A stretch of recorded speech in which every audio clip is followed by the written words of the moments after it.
न्यूट्रामला आरोग्यदायी पोषणाचा ठेवा प्रत्येक वयात घराघरात हवा। न्यूट्रामला आवळा कॅन्डी, आवळा सरबत, आवळा मुरब्बा आणि बरेच काही। न्यूट्राम। भटक्या प्राण्यांसाठी देवदूत ठरले प्राथमिक शिक्षक। आपल्या अकोले शहरातील भटक्या व आजारी प्राण्यांसाठी गेल्या काही वर्षांपासून निस्वार्थ भावनेने सेवा करणाऱ्या एका प्राथमिक शिक्षकाने समाजासमोर माणुसकीचा आदर्श निर्माण केला आहे। शाळेतील अध्यापनाची जबाबदारी सांभाळत असतानाच ते गावातील भटके कुत्रे, मांजरी तसेच इतर जनावरांच्या उपचारासाठी अहोरात्र झटत आहेत। अशा या प्रेरणादायी शिक्षकाचे नाव विलास सखाराम सावंत असे आहे। अकोले तालुक्यातील धामणगाव आवारी येथील श्री सावंत हे तालुक्यातीलच आदिवासी भागातील पिंपरकर्णे येथे जिल्हा परिषदेच्या प्राथमिक शाळेत मुख्याध्यापक म्हणून सेवेत असून या शिक्षकांनी स्वतःच्या प्रयत्नातून आजारी व जखमी प्राण्यांना शोधून त्यांच्यावर प्राथमिक उपचार करण्यास सुरुवात केली। अकोले शहरात अनेक ठिकाणी सावंत सर या आजारी भटक्या कुत्र्यांवर उपचार करताना दिसतात। अनेक वेळा ते स्वतःच्या खर्चाने औषधे खरेदी करतात, तसेच गरज भासल्यास पशुवैद्यकीय दवाखान्यात नेऊन उपचार करून घेतात। त्यांच्या या कार्यामुळे अनेक प्राण्यांचे प्राण वाचले असून गावात प्राणी प्रेमाची भावना वाढीस लागली आहे। गावातील नागरिकही आता त्यांच्या या उपक्रमात सहभागी होऊ लागले आहेत। काही जण आर्थिक मदत करतात, तर काही जण प्राण्यांच्या देखभालीत हातभार लावतात।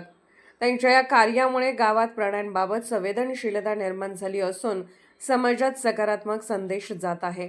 शिक्षक श्री सावंत म्हणाले की प्राणीही सजीव आहेत, त्यांनाही वेदना होतात, त्यांची सेवा करणे ही आपली जबाबदारी आहे।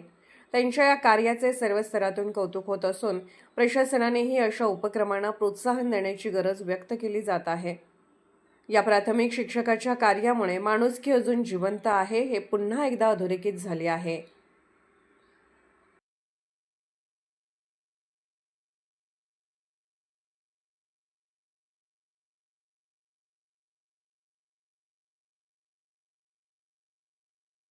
बस स्टॉपलाच भेटली होती मला। हां, आणि किती वर्षापूर्वी, किती दिवसापूर्वी? एक वर्षापूर्वी। बरं, हां एक वर्षापूर्वी तिचा तो पाय बघितला तर तो पूर्ण खराब झालेला होता। हां, मी डॉक्टर फटांगडे म्हणून आहेत, त्यांना घेऊन आलो आणि मग तिला सलाईन वगैरे औषधं वगैरे दिली।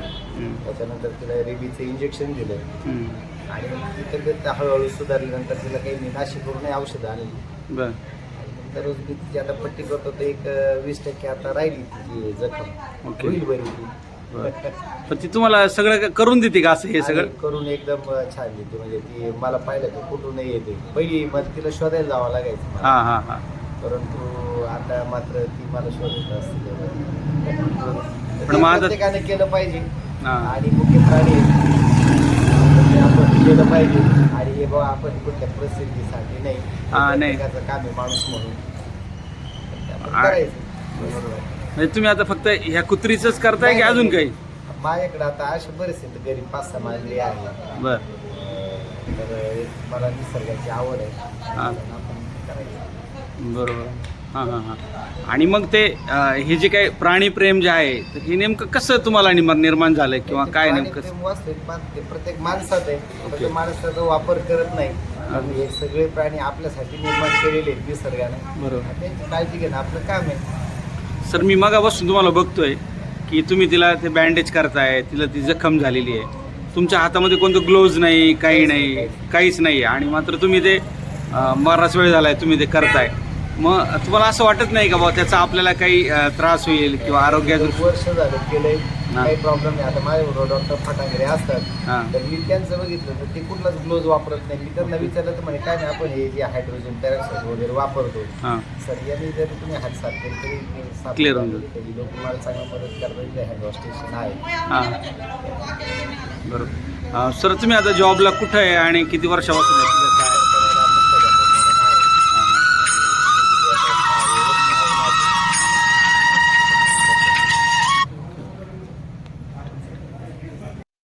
तिथं बस स्टॉपलाच भेटली होती मला।